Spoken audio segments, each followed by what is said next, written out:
This AgVision program is made possible through the generous support of Syngenta Seeds NK brand. The results you need, the freedom to choose. And by Farms.com. Ag news, market prices, ag careers, and farm real estate. You'll find it all at Farms.com. Not being proficient in basic business management skills places many farmers in a reactive mode, constantly looking for someone else to bail them out from a crisis. Those are the words of our next guest. He has developed a farm manager test designed to highlight the key proficiencies considered essential to successfully manage a family farm business. Over the past 20 years, farmers from across Canada, the U.S., and Australia have taken this quiz. Dick Wittman is the author of the Farm Management Proficiency. He is also a farm manager and farm business consultant and joins us now from Cul-de-sac, Idaho, to describe his findings. Mr. Wittman, you have said that this test reveals that a critical mass of farmers don't know what they don't know, and they also don't realize the significance about it. Tell us about that. Well, over the last decade in working with family businesses and doing seminars with farm groups, I've used a self-assessment test that outlines some of the key proficiencies that farmers need to be successful in managing a family farm business. And I've been able to assemble these statistics comparing some of our top farmers in the U.S., some of the top farmers in Canada and Australia. And when you look at these numbers, the farmers realize it's them, they are scoring themselves, we are not scoring them. And in many cases, they are getting a flunking grade on some of the most elemental parts of farm management.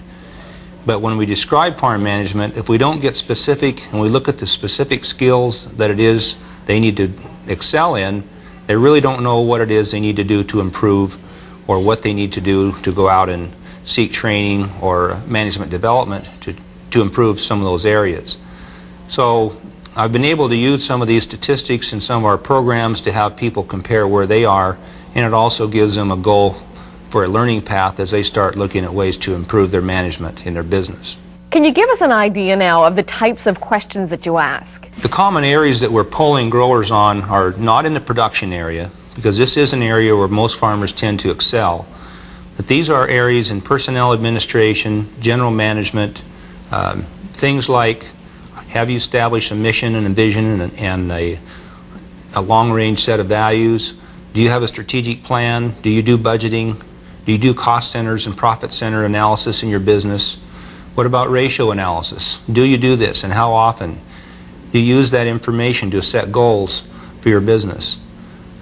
The financial management area is another area where we have a number of specific questions that are asked, and we seem to be making more progress in that area, but there's still a long ways to go in using some of the financial tools that are available to farmers, particularly in things like optimizing capital purchases and understanding how to analyze that decision. Farmers, teachers, advisors, bankers have all taken this test to assess strengths and weaknesses. What does your analysis reveal about the most common areas of weakness? Probably the two biggest areas that farmers need to improve on are, first of all, managing people, and second of all, managing the financial area of their business. In managing people, there's some management theorists that say you can't manage people, so I might rephrase that by saying, how do you as a manager establish an environment where the people that you are working with can excel and make the best decisions possible? It's how do you create that climate? How do you attract and acquire and retain the kind of people that you want to make quality decisions in your business? The whole gamut of writing job descriptions, doing performance evaluations, having communication systems where there's feedback, seeing that people have training and development to take them to new levels of performance. These are areas that are almost non-existent in agriculture. So why does the agricultural demographic seem to be slow to adopt some of these professional skills? I think the reason that we don't see more professionalism in agriculture is it seems to be the last industry that has accepted the fact that it is a business as well as a way of life.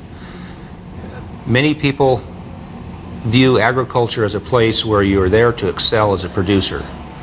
And decades ago, that was acceptable. You were measured by whether you could produce a crop or take livestock and take it to a marketable product. But today, as businesses have gotten more complicated, it's the management process that you follow to create that production that separates those successful producers from others. I think part of the reason people don't excel in many areas of management, it has not been a part of our culture.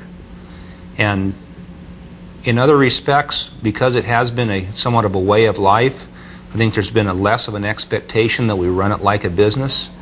The fact that much of our industry is in the hands of families, managing the dynamics of a family versus the dynamics of a business, and the cultures that go into those different sets of dynamics have not been sorted out in the past. And people are realizing that we need to manage those more effectively.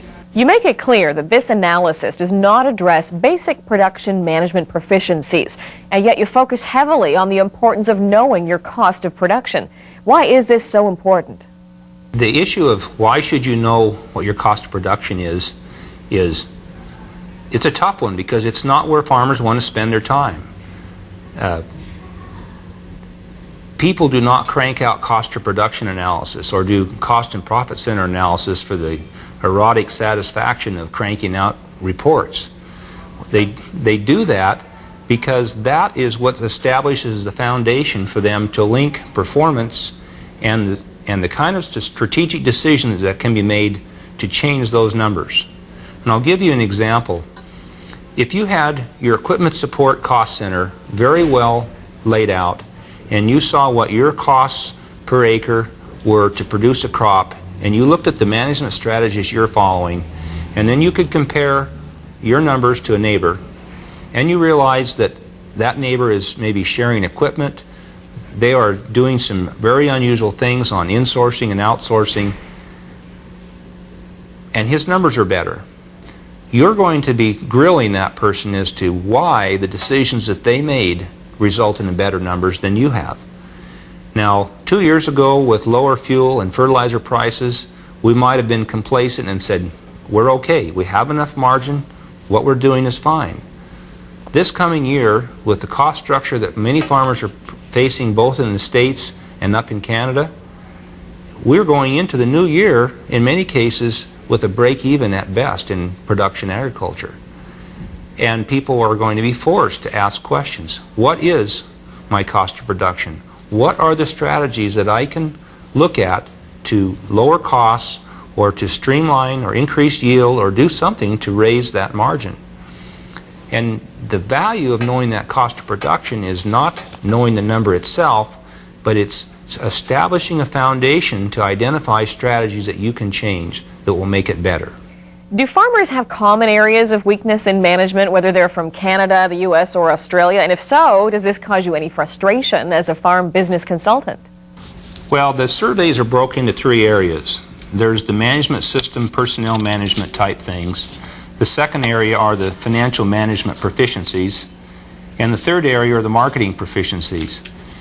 And in the last 20 years, our industries here in the U.S., Canada, Australia have all made major improvements.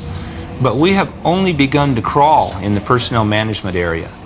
And what's interesting is that when people take these tests, they realize, gosh, I'm really not doing this. And then it creates kind of a subconscious knee-jerk reaction, which is, but should I be doing this? A group of farmers' wives in Australia was taking this test, and it took them longer to take the test than I've ever seen, because they would read the question and then they would enter in debate with their neighbors saying, but isn't this a good idea? Why wouldn't we be doing this? And just the dynamics of that discussion, sometimes it's just the fact that we aren't asking people, are you doing this? And then we're not asking ourselves, what are the consequences of not excelling in this area of management? So it's kind of like saying, well, you're a poor communicator. Well, that's a general statement that doesn't mean anything. But if you can get specific about what areas of communication you have problems in, we can make progress. And likewise, with management, it's not good enough to say our farmers are poor managers. We need to get specific. We need to break it down into the day-to-day practices that constitute the function of management